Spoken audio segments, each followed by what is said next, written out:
Good morning mga kaibigan. Ngayong umaga atin naman alamin ang lagay ng ating panahon.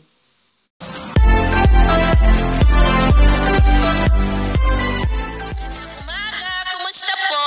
Narito po ulit ang update natin para sa lagay ng ating panahon ngayong umaga po ng October 20, 2024 na kung saan sa ngayon ay ganap na po na isang bagyo ang isa sa tatlong sama ng panahon na nasa silangan po ng ating bansa. Ang 96W ay ganap na nga po na bagyo at posibleng sasanib na rin ang sirkulasyon ng Invest 94 at 95W at maging isa na lamang at papasok na yan dito sa ating area of responsibility sa susunod na mga oras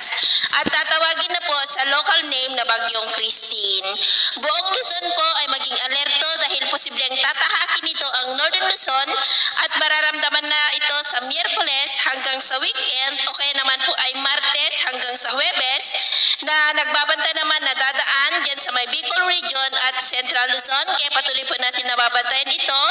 dahil magkaiba man ang pinapakita ng mga weather models tungkol sa direksyon nito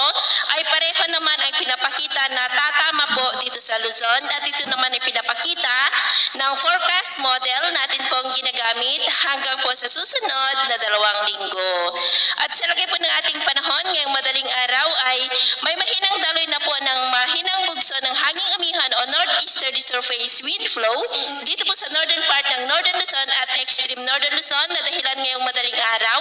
Mga isolated rains dito po sa may Cagayan, Babuyan Islands at ilang bahagi ng Batanes at may isolated rains rin dyan po sa may Lobo, Lucena, ilang bahagi ng Occidental Mindoro, Romblon, Pandan sa may Aklan, Iloilo, ilang bahagi ng Cebu,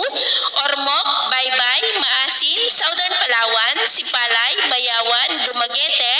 Southern Leyte, Dinagat Island, Sulu Archipelago, Zamboanga Peninsula at Lanao Provinces.